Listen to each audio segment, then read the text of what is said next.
Hello बच्चों, स्वागत है आपका मेरे और आपके चैनल स्टडी क्लास पर। आज मैं आपको जैसे आरटी क्लास 6 का विज्ञान पाठ्य पुस्तक का दूसरा चैप्टर जल का क्वेश्चन आंसर करवाने वाला हूँ। इससे पहले मैं इस पाठ को अच्छी तरह से पढ़ा चुका हूँ। इसका लिंक आपको डिस्क्रिप्शन में मिल जाएगा, आप चाहें तो उसको देख सकते हैं।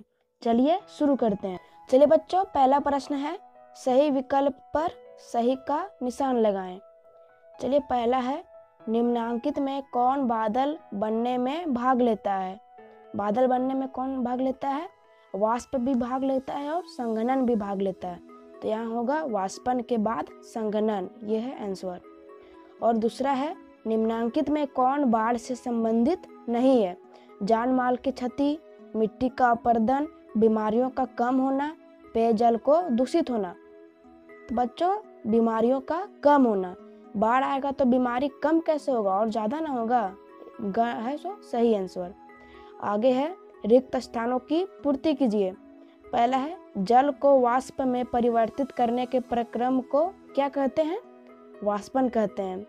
कुआं में जल की आपूर्ति कहाँ से होती है? भूजल से होती है, यानी भौम जल से होती है। और तीसरा है, पौधों के वाष्पन द्वारा जल की क्षति कहलाती है। जब पौधे जल का क्षति करते हैं तो उसको क्या कहते हैं? कौन प्रक्रिया द्वारा? वाष्पोत्सर्जन प्रक्रिया द्वारा।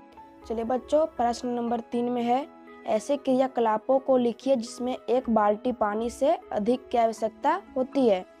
तो बच्चों, यहाँ पर एक ऐसा क्रियाकलाप लिखना है जिसमें हम लोगों को एक बाल्टी से ज़्यादा पानी का आवश्यकता होता है।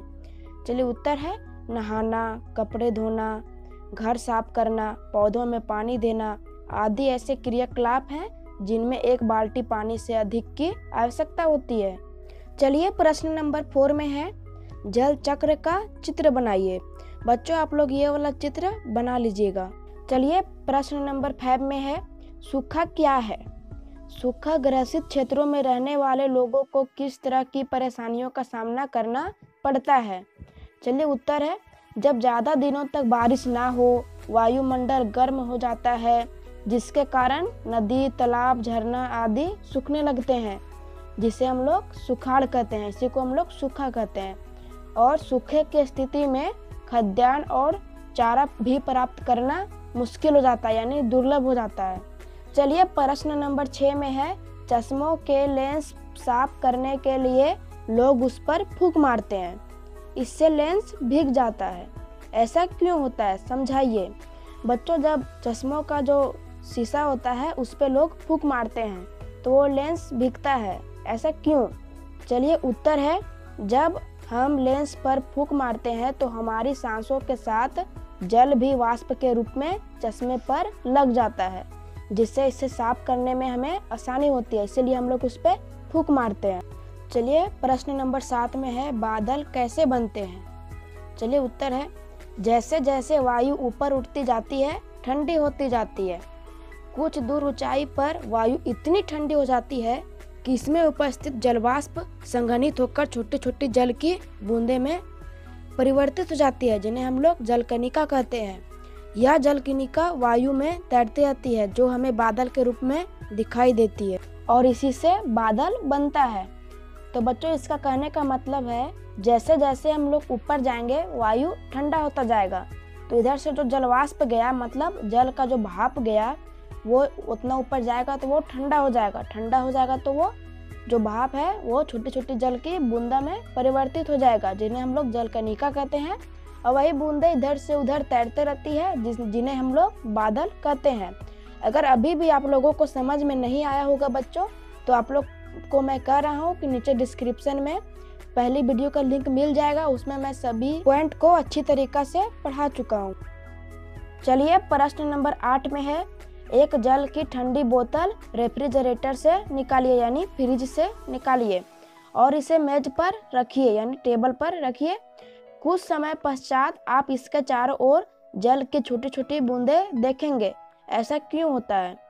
चलिए उत्तर है, ठंडी बोतल की बाहरी सतह बाहर की वायु को ठंडा कर देती है और जलवाष्प गिलास की सतह पर संघनित हो जाता है। मतलब जो बाहर का वायु होता है वो ठंडा गिलास है उसको ठंडा कर देता है और उसको छोटा छोटा जल के बूंदे में कन्वर्ट कर देता है, यानी जलवाष्प में कन्वर्ट कर देता है और वो सब उसकी सतह पर जमा हो जाते हैं, संघनित यानी जमा हो जाते हैं। और इसी को हम लोग कहते हैं कि इसके चारों ओर छोटी छोटी बूंदा आ गई है। चलिए प्रश्न नंबर 9 में है, जल बचाने के लिए आप कौन से आसान उपायों को कर सकते हैं, लिखिए। चलिए उत्तर है पहला, हमें हमेशा बाल्टी या मग से नहाना चाहिए। फव्वारे से नहाने में बहुत सारा जल हम लोगों का बर्बाद हो जाता है। दूसरा है, ब्रश करते समय हमें नल को खुला नहीं रखना चाहिए। और तीसरा है, गमलों में पानी मग से ही डालना चाहिए, फव्वारे की मदद